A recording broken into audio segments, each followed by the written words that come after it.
After 100,000 years, the Ice Age is coming to an end.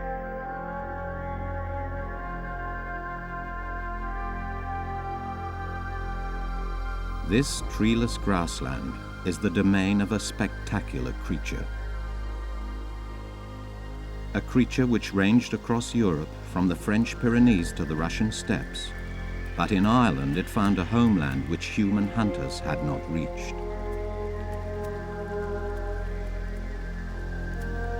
It has antlers so vast and elaborate, they stretch 12 feet from tip to tip. They are the crowning glory of the magnificent Irish elk.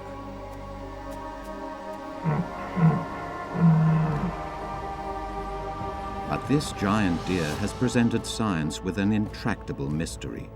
Why, having flourished for millennia, did it undergo catastrophic extinction? Were its massive antlers to blame?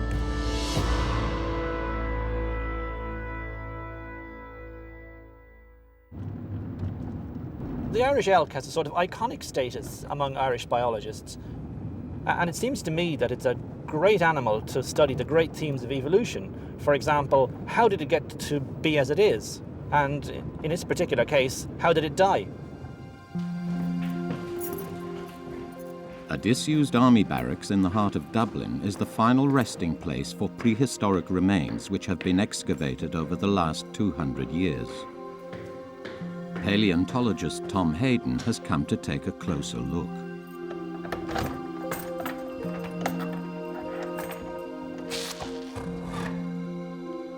Stored here are the peat-blackened remains of hundreds of Irish elk, which died between 10 and 15,000 years ago.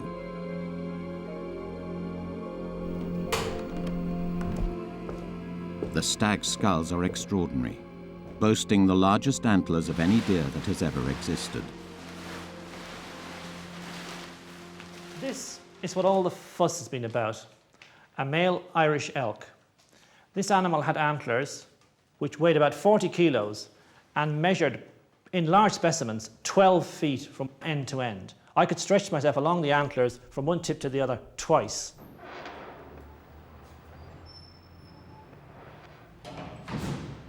No modern animal comes close. To find out how it coped with such a massive burden, Tom needs to examine a fully assembled skeleton. It's clear that the Irish elk had specialized, evolving a physique capable of supporting its vast antlers. There's a massive rib cage, and this in life, of course, supported a very large heart and very large lungs. And this is what we would expect for an animal that had a lifestyle like the giant deer. An open plains runner, probably high stamina, and this essentially is typical of an aerobic machine.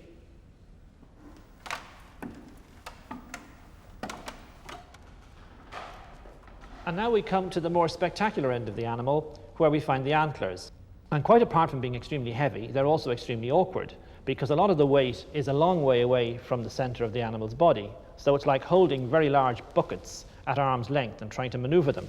It puts a lot of torsion and stresses on its neck, and for that reason the vertebrae in its neck are very large, quite strong, to try and cope with the stresses and strains of moving this great weight about.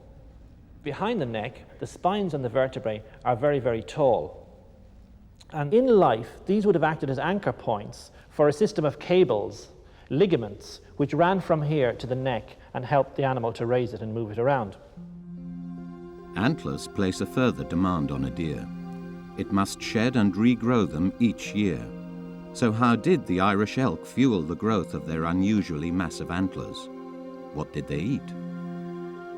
Tom Hayden is looking for clues amongst the teeth of a mature stag skull. These white enamel ridges have very, very fine scratches, and there is only one substance we know about which will produce these scratches, and that is grass. Grass has silica particles in between the cells which act like sandpaper as far as the teeth are concerned. And if you look at the enamel on a giant deer and compare it to the enamel on a cow, they're identical. So this is strong evidence to suggest that they ate mainly grass.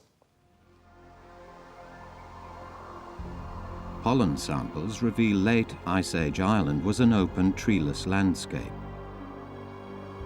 its abundant grasslands rich in nutrients like calcium. A perfect environment for the bulk grass feeding the Irish elk's antlers required.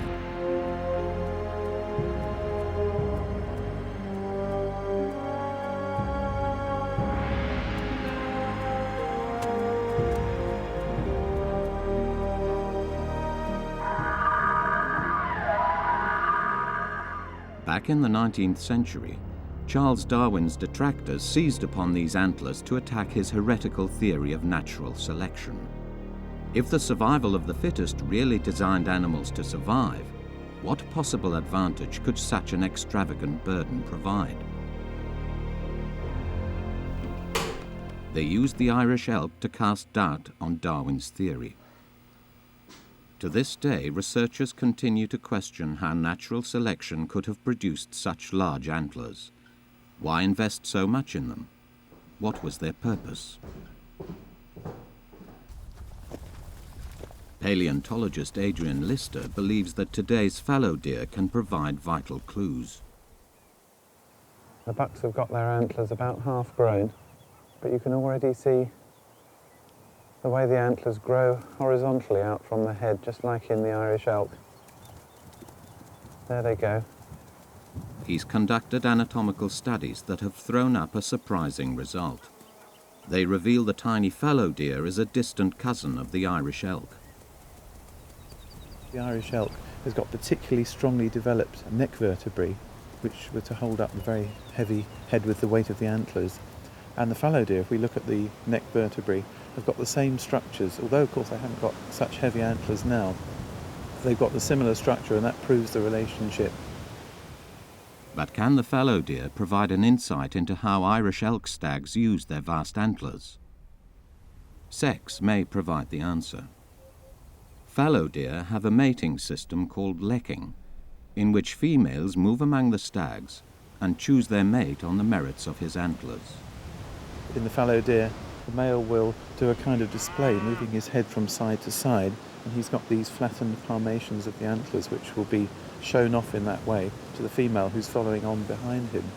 With the Irish elk, with the flattened parts going straight out horizontally like that, and also being so large, maybe the animal didn't have to do that kind of behaviour. Just standing there would have been impressive enough. If the female was interested enough, then mating would ensue. The huge palms of the stag's antlers flash like mirrors across the open landscape, attracting a female willing to mate.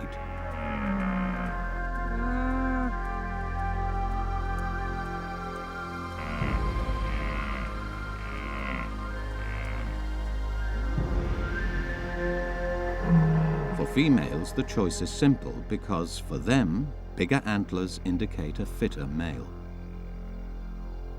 So the genes of large antlered males were continually passed on. Sexual selection was driving the development of these enormous antlers. For over 100 years, scientists denied the antlers could have any other role. Now biomechanics expert Andrew Kitchener can prove they were also deadly weapons.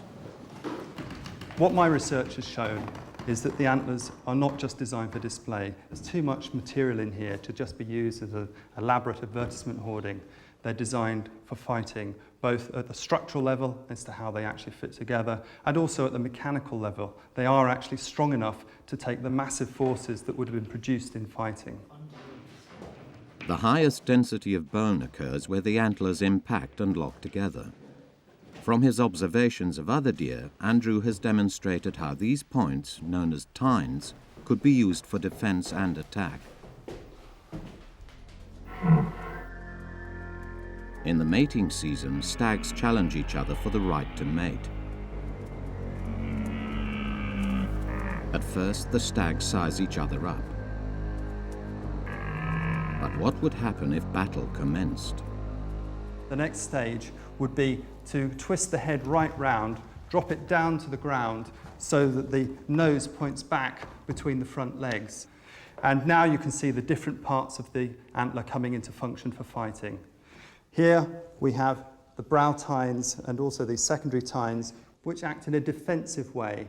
They protect the head and the eye from accidental injury if the antlers were to slip against each other.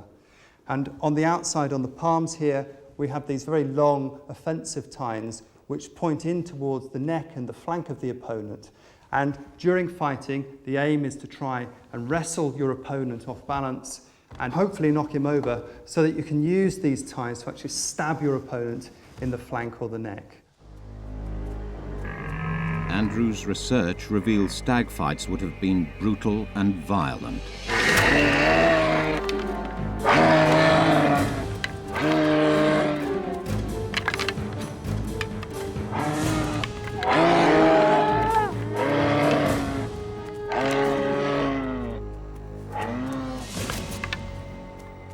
This stag has proved he is the alpha male and secured his access to the females.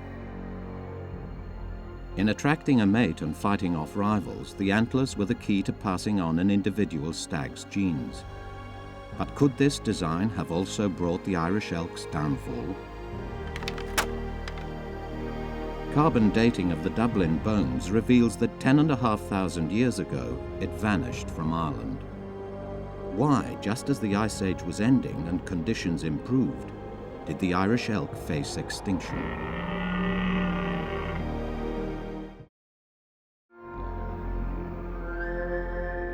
11,000 years ago, the Ice Age was coming to an end. Rising global temperatures pushed back the icy tundra that had stretched across northern Europe. In Ireland, the Irish elk, a giant deer with vast antlers, had evolved to graze the rich Ice Age grassland. Irish elk were once plentiful. Over 100 individuals have been excavated from one peat bog alone. But around 10,600 years ago, the fossil record reveals the Irish elk disappeared suddenly and completely. What caused this catastrophic decline? Geologist Pete Coxon is trying to find out. He's investigating what happened to the local climate in Ireland at the end of the Ice Age. Almost 3 meters below the surface, he finds soil which dates back 11,000 years to the late Ice Age, when the Irish elk was still thriving. These late Ice Age soils are rich in pollen. They show it was cooler than today, but there was abundant grassland. You see organic sediment being laid down with seeds and bits of leaf and so on. And in this core we can even pick out fragments of plant, fossils of plant. There's some cuticle there of a grass or a sedge. When Pete takes a sample from slightly higher up and 400 years later, the very end of the Ice Age, there's a dramatic change. The grass pollen has been replaced by eroded rock and sand. For Pete, it's evidence of an unexpected climate change that wiped out vegetation. We see in this section this very sudden cold snap. You see sand and inorganic material in here. You get a lot of erosion, a lot of movement of soil down the slope, and that's why we see these inorganic sediments. And this cold snap lasted 1,000 years. Temperatures 7 degrees colder than the present day. Suddenly, the biological productivity plummets. Ironically, as the rest of the world warmed up at the end of the Ice Age, Ireland was hit locally by severe cold. It seems to defy logic. But the sea provides an answer. As rising temperatures melted the great polar ice caps, cold water flooded into the Atlantic Ocean, cooling it by an estimated 8 degrees Celsius. Warm Gulf Stream currents flowing up from the tropics were blocked. Ireland lost its central heating and was plunged into freezing conditions.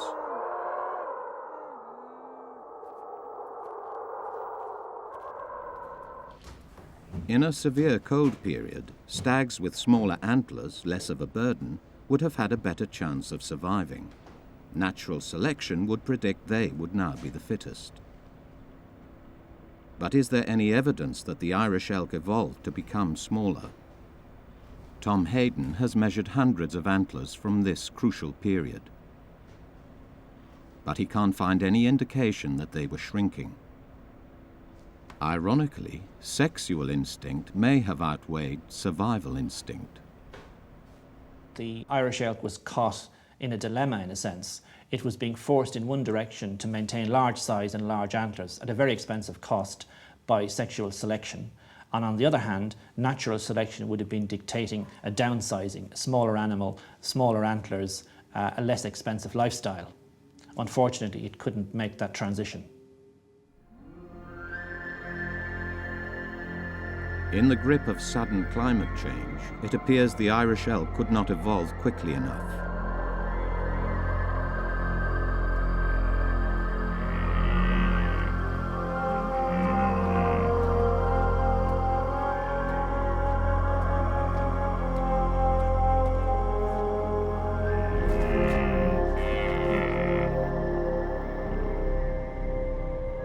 Ten and a half thousand years ago, the Irish elk succumbed to extinction.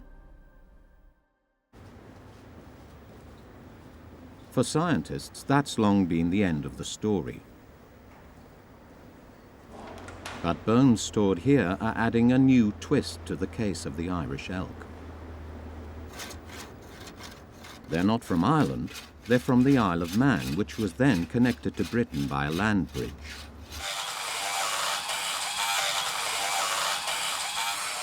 In 2000, Adrian Lister started to carbon date Irish elk remains from northern Britain. The result from the Manx skeleton was a bombshell. We've got the radiocarbon dates back from the lab, and amazingly, they show that this Irish elk skull is the latest one that we have from anywhere in the world. This specimen is only 9,200 years old. And so this specimen shows that the species did actually survive for nearly 1,500 years longer than we'd previously imagined. The question is, why? Ireland's cold spell had been severe but local. To the east of Ireland, the Isle of Man and southern Scotland were more sheltered, and Irish elk here must have been able to cling on for another 1,500 years. Yet these late dates mean that the remaining Irish elk may have encountered a new threat.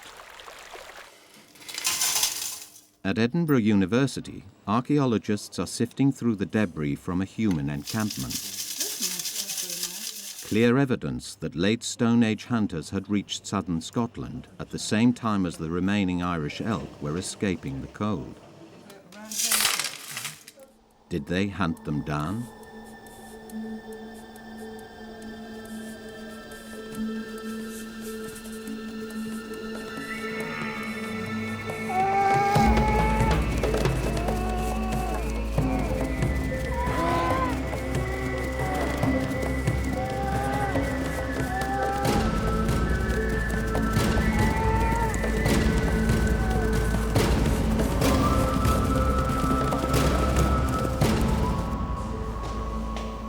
Intrigued by this possibility, Adrian Lister goes to examine the Edinburgh evidence to search for signs that man hunted the remaining Irish elk. There's a deer tooth, that's a red deer upper molar. That's a deer humerus, forearm bone. That's red deer size. That's a little bit of the bottom end of a so-called cannon bone, which is the lower leg bone. Again, that's red deer. There's a clear impression here that red deer is the dominant prey animal. There are plenty of deer bones, but no sign of Irish elk at this site. No hard evidence to point the finger at man. What else could explain the animal's final extinction? Yet again, were its giant antlers implicated? 10,000 years ago, the landscape across Britain and Ireland was transformed once more. It's so dramatic, it's like a light switch clicking on. And instantly, this landscape is warm, the soils begin to form, and any plant that's close by will suddenly be able to colonise that landscape. So by this point, 9,500 years ago, find a piece of pine wood, there. You can see the nice bright red colour in the bark. And right at the very top of the core here is the shell of part of a hazelnut. Grasslands gave way to forests after the Ice Age. At first, birch, pine and hazel. But by 9,200 years ago, even oak was colonising northern Britain. Ironically, Adrian Lister believes the changing countryside may have brought further problems for the Irish elk. The kind of habitat the Irish elk liked was lots of open grassy areas where it could graze, but it wouldn't have liked the dense forests that started to grow up as the climate warmed in the present interglacial. Dense forest didn't give it the variety of food, especially grass, that it liked. Also, of course, with those very huge antlers, they would have been an encumbrance in the forest and also would have put the Irish elk under pressure as its preferred habitat shrunk and shrunk. The warming climate would have sealed the animal's fate. As the ice caps melted, sea levels were rising some 30 feet every 1,000 years. The Irish Sea was created, and new islands like the Isle of Man appeared. The remaining Irish elk were split into small vulnerable groups, literally marooned. This may have had disastrous consequences for the gene pool. If they're in a situation where they can't easily exchange genes between the populations, then the relic populations may become inbred, and that's not healthy either, especially if they're in a situation where they would need to adapt quite quickly to changing conditions. They may not have the genetic resources to do that. 9,000 years ago, the remaining pockets of Irish elk were on the brink of extinction.